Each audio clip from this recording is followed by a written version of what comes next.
Dad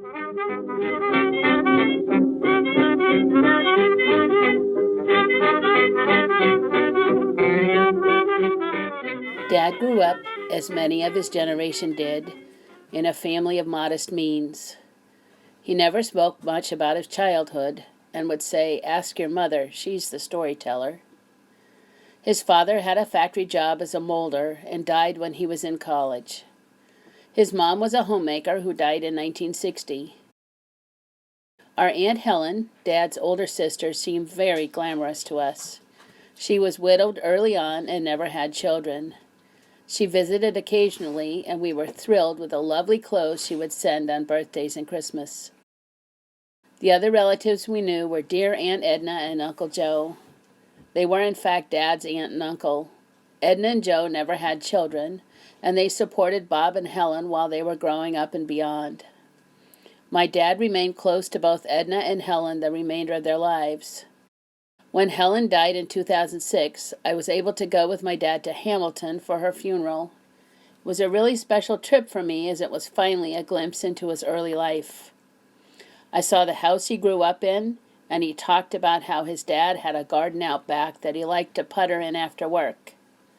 Like father, like son, I guess. I learned he tended produce in the grocery store, and he showed me the golf course that he was a caddy at in high school. He didn't have the luxury of a car, but remembers Helen's husband teaching him how to drive.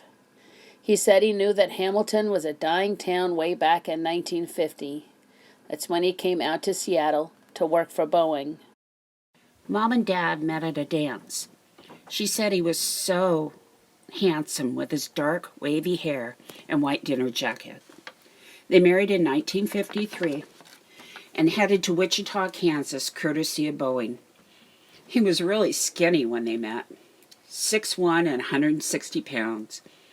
Mom said she made him a chocolate cake every week in those early years.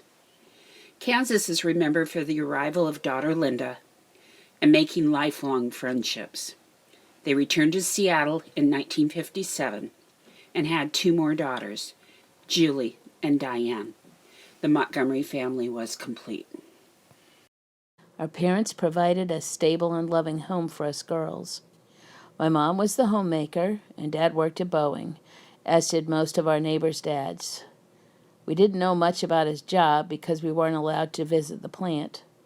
There was talk of a mysterious wind tunnel, and I envisioned a huge tunnel big enough for an actual airplane to fit in, never thinking through the actual logistics. He came home to an orderly house, had a drink, read the paper, and we had a sit-down dinner as a family every night.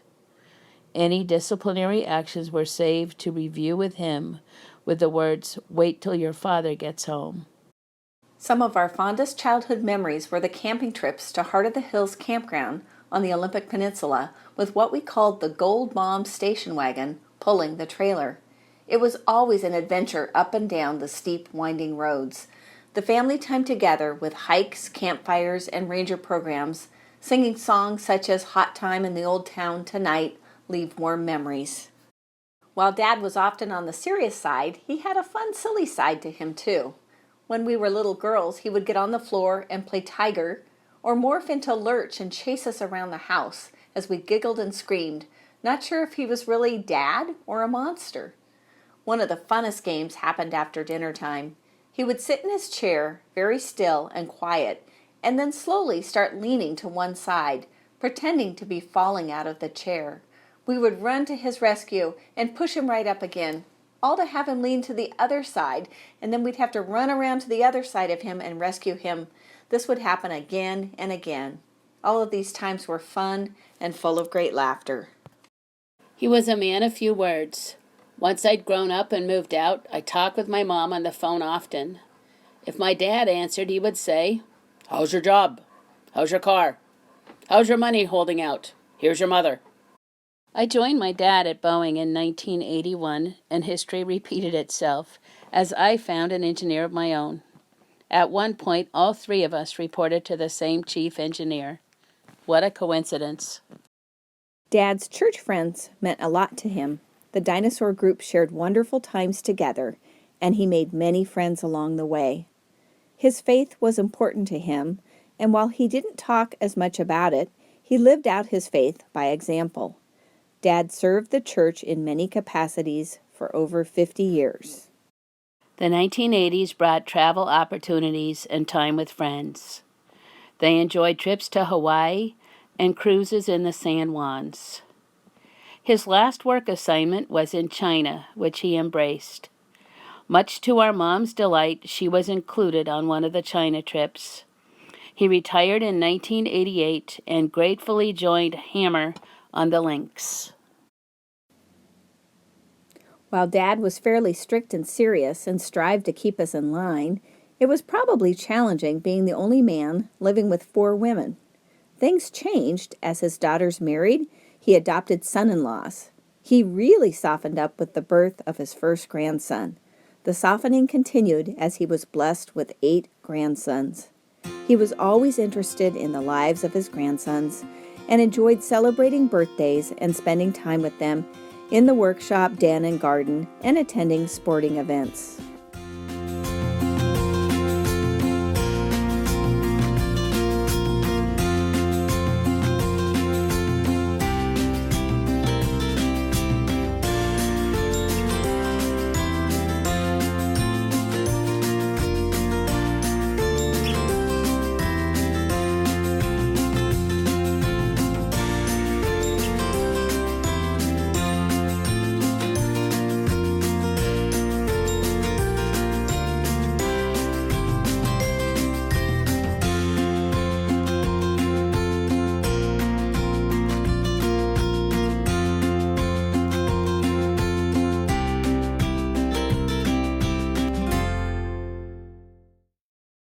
Once the grandsons arrived, he willingly made furniture, toys, and did home repairs to help out. Our visits included Grandpa Burgers and Dove Bars. He spent countless hours on their deck, in their porch swing with grandsons in tow. Dad really surprised us daughters at Christmas one year and put the grandsons in a state of awe when he made each of them a toy wooden rubber band gun. Now remember, this was the 80s and life was a little bit different then. I think he reached hero status that year with all the boys. They had a really great time and no one shot their eye out. In addition, he always had hobbies: a model train set, stamp and coin collecting, woodworking, fishing, and upon retirement he became an avid golfer. He typically relied on our mother as the great communicator, but I remember a phone call from him when he got an elusive hole-in-one. He taught us all to drive, but before we could drive, we had to complete the Bob Montgomery Vehicle Maintenance Program, consisting of changing a tire and doing a tune-up. He valued education and expected all of us to do well in school.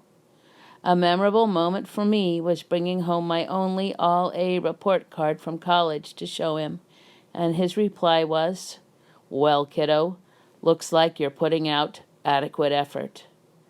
I was less than pleased with his response. He had both bladder cancer and a heart attack within a 2-year period and managed to quit his 60-year smoking habit, cold turkey. He worried about our mom and her bouts of depression and stoically kept his battles to himself. He was determined not to be a burden on us, and he managed to support them as well as provide some college funding for his grandsons.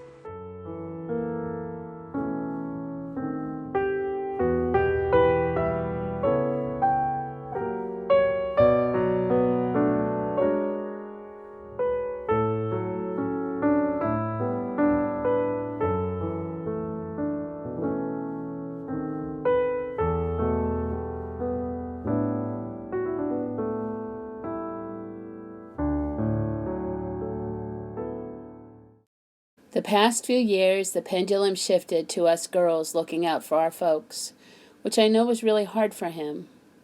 He was appreciative of our visits and outings and would give a big smile when we arrived.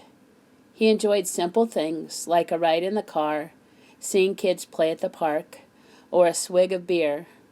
He loved the iPad photos of the great-grandbabies and would look at the pictures again and again with a big smile. He was delighted to be visited by his grandsons and especially enjoyed their pretty girlfriends or wives.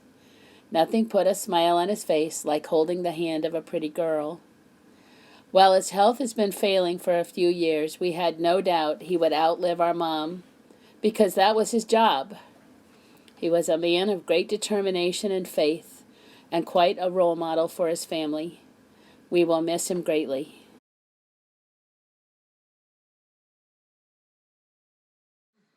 And 60 isn't that bad, right? Yes. Okay.